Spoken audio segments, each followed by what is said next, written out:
Hello everyone, welcome back to Clusterbmilkshake. I am your host, along with support puppet Mr. Chicken. Yes. Today we're going to talk about, are you being punished for a narcissist's shame? Now, what is shame? Shame is, it's not a feeling. It's you believe to your core that I am bad. This has been conditioned in narcissistic people, other people with CPTSD, complex trauma. And in their, deep down in their core, they believe that they're bad. Now, for me, I have never felt shame before I started on this self-discovery journey. This is not conscious knowledge. It was not to me. I didn't even know what the hell shame was. I had to Google that stuff, okay?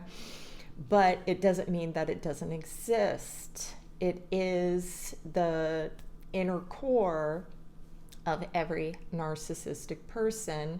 Other people with cluster B disorders, probably everybody, dude. Everybody has a sense of shame growing up in a household where there was some sense of trauma, whether it was physical, psychological, emotional, or sexual trauma, okay?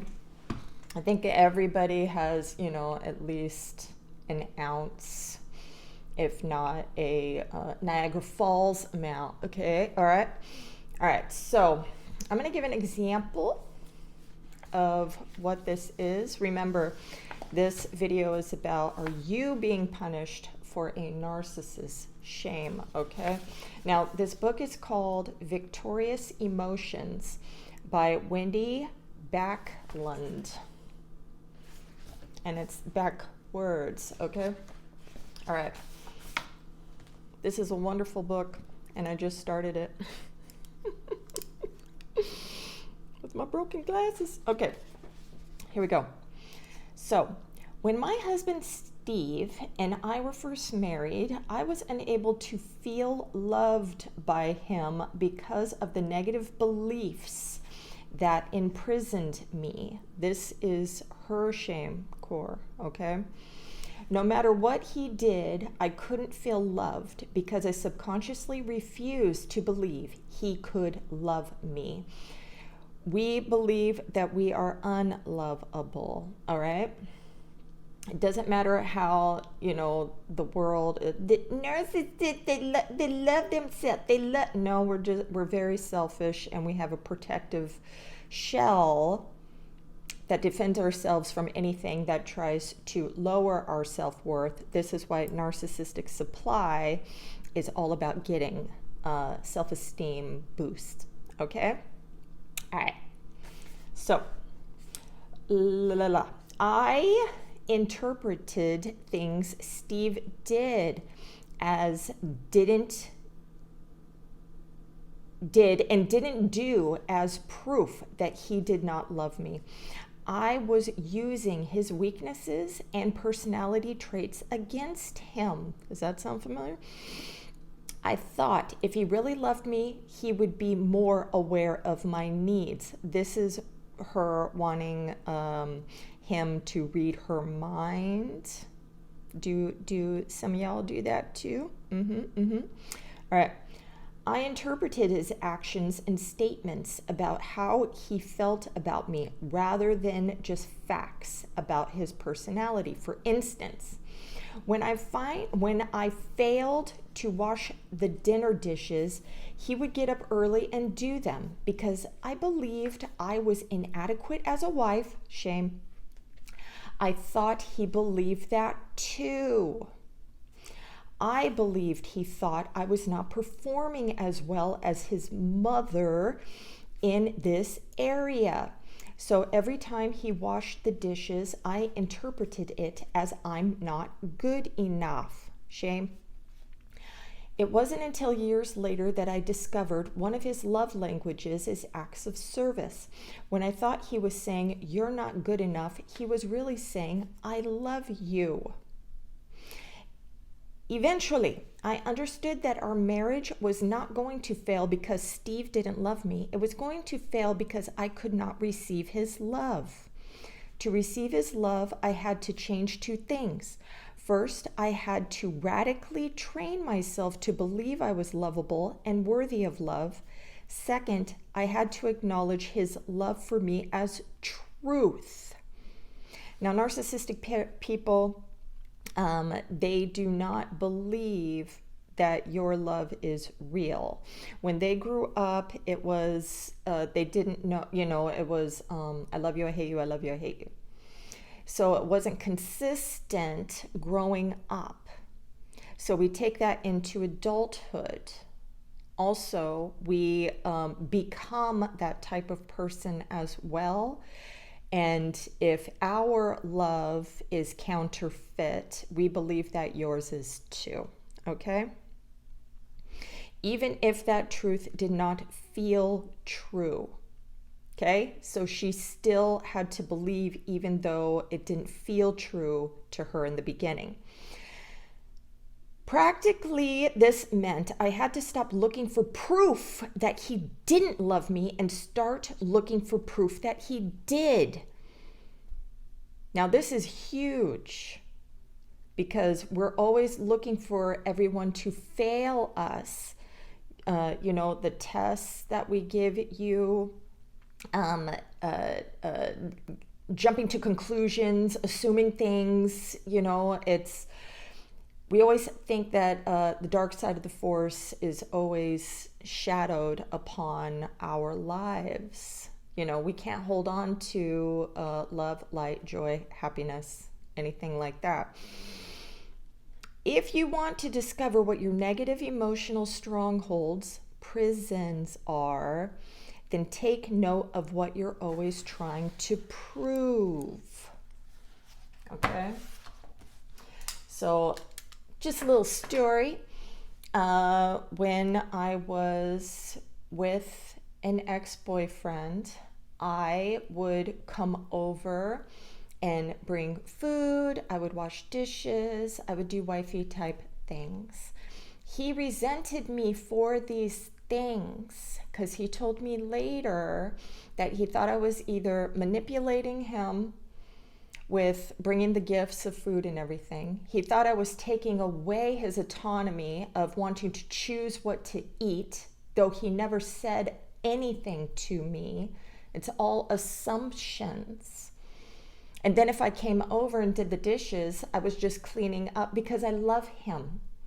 And I wanted, to cook and everything and have everything all nice and stuff like that. Never did I once complain about him being a messy person. Not even his kid that he complained about all the time.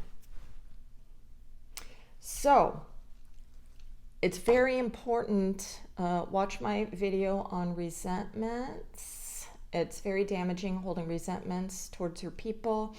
And my forgiveness video, which is right before that one, okay? It's very important. We're trying to heal here. I'm not just going to make videos on why narcissists are garbage humans. I don't like this. I don't like the disconnect from us and our people. I don't like that we destroy our own lives and others. Let's try to fix, okay? Let's do that instead of being hateful. There's enough of that garbage out there. All right, let's continue. All right, so a narcissist and others with deep shame will test your love, like I said, through bad behavior. And this is when you're going to hear the dumb crap, "I knew you would leave me."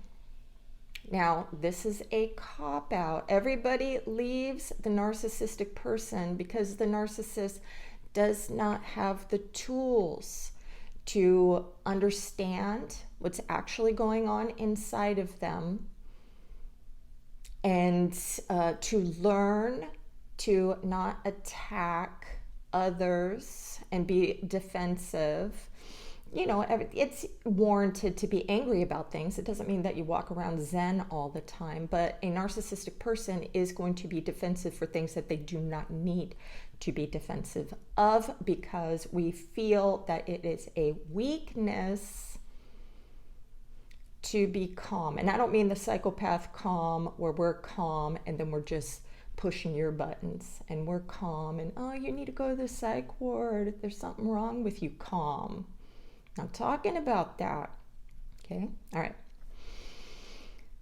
This proves that they're unlovable and reinforces their shame. Okay, when we're always testing you and you're going to fail, we make sure you're going to fail. Because even if you're trying really hard to love your person, this is a codependency issue that I have made videos on as well. And looking in to fix your own codependency is paramount.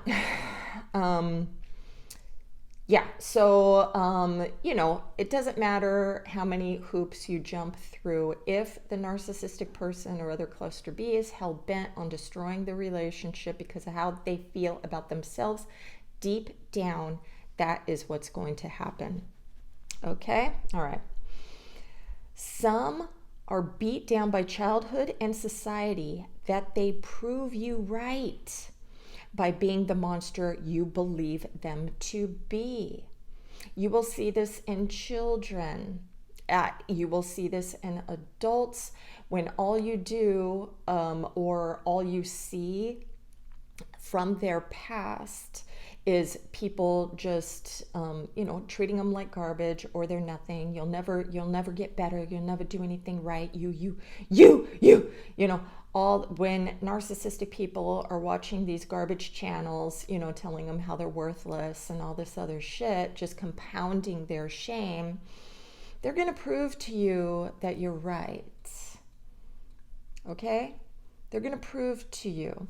Also, I just want to do a side note, and I've done this. If I'm trying to tell you who I am, and if I'm telling you covertly that, you know, I'm a garbage person, okay? Remember, I made a video on how we tell you who we are, you know, in little things, and we believe this. So even though we don't know what shame means, we can tell you that we do bad things. We can let you know these things. And if you do not know that person, you better listen, because when you say, oh, no, you're not. No, you're such a good person. And that's lovely. That is wonderful that you do that. But the narcissistic person is going to prove you wrong. What a narcissist believes about themselves, that is what they're going to project onto you. And then they're going to laugh in your face, spit in your face, and say, I told you. Okay? And narcissists project their shame, making you the shameful one, not them. This is the one who is always tearing you down, belittling you, making you feel like shit because they feel like shit on the inside. They're calling you super slut. They're calling you, you know, all this backstabby, you know, betrayal garbage.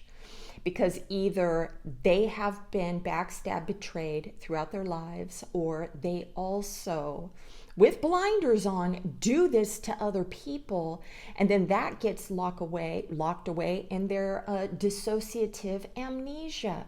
I have a video on that too. Now we're going to read a book, not the whole book, just a paragraph, The Depleted Self by what's your name? Donald Capps, Sin in the Narcissistic Age. Okay, this is written by in 1998, but it's still bomb. Now this is on the paranoid type of narcissist. Okay, this behavior pattern. Glasses. Try to read that. Shoot. This behavior pattern is characterized by hypersensitivity, rigidity, unwarranted suspicion, jealousy, envy, excessive self-importance, and a tendency to blame others and ascribe evil motives to them. The term paranoid is an apparent description because this narcissistic personality type projects self-contempt onto others. Unable to endure the contempt that they have for themselves, they project it outward and direct their criticism and suspicions towards other persons, often towards their spouses. Unable to love themselves, they assume that the other is feigning love for them or is secretly cheating on them. Now, I have paranoid traits. Lee Hammock has paranoid traits. I believe all narcissist people have paranoid traits, making them a paranoid narcissistic person. This doesn't mean that they're not comorbid with other things and can't be manipulative, either somatic or cerebral narcissists, or the ones that play the victim, vulnerable presenting. Okay? All right. An innocent friendship enjoyed by the spouse sends the paranoid type into a jealous rage. The paranoid type, therefore, reflects that it is true of all the narcissistic personality types, for while narcissists are popularly viewed as being in love with themselves, they are in fact engulfed in self-hatred. The paranoid self-concept is so great that the genuine love that another may feel for him or her is viewed as a great suspicion, and this suspiciousness in turn drives the other away, thus seeming to confirm the truth of the paranoid personality's allegations. I knew you would leave me. I knew you'd leave me. All right. So I suggest you watch Tim Fletcher on YouTube on his series on shame. Okay, it's really good. He breaks it down. He's got lists and everything. I have made videos from watching him. I wanted to get to understand why I am the way I am, okay? And it has taken several years to dissect this mother sucker, all right? All right, so for understanding shame and self-reflection will help with projecting onto others. Narcissistic people watching this too, this is going to, the more that you understand about yourself, the more you're going to take pause. We're going to mess up and everything, and we're going to, jump and forget, to chill out. Sometimes it takes practice. It takes practice to chill. Okay, it's not just an overnighty thing, but progress is going to be consistent, and consistency builds trust. Okay, all right. Now, nothing removed my shame until I turned to Jesus. Then I was able to repent and ask for forgiveness. I had to understand what was going on up here and in here first before I could repent. I can't repent for something that I don't believe that I do. So when I understood all of this and I still could not fill that emptiness, that's when I had to turn to him and be like, help me. Help me. And then let's build a relationship together, because I don't even know how to do that. So I'm buying books and reading things and trying to figure that out too. Okay. But you have to study. Okay. So I'm talking about my Jesus stuff. So I have to study, and remember every day that I am loved unconditionally, because narcissists need constant reassurance, and we usually would get that from supply sources. So if Jesus and God is my supply, it is unlimited. I do not need it in, from meat sacks. I got the 100%, deal. It's not cut with fentanyl, people. Okay? All right. We fail. Narcissistic people fail. Other people fail when we look for that unconditional love in other people to fix us, to fill our emptiness. Then a narcissistic person will punish you if you do not make me whole. Okay? And what we are really doing is punishing ourselves, just like I read. I'll put the books in the description, okay? Just in case you want to look them up. So I hope that was helpful. You guys have a great day. What do we say? We love you.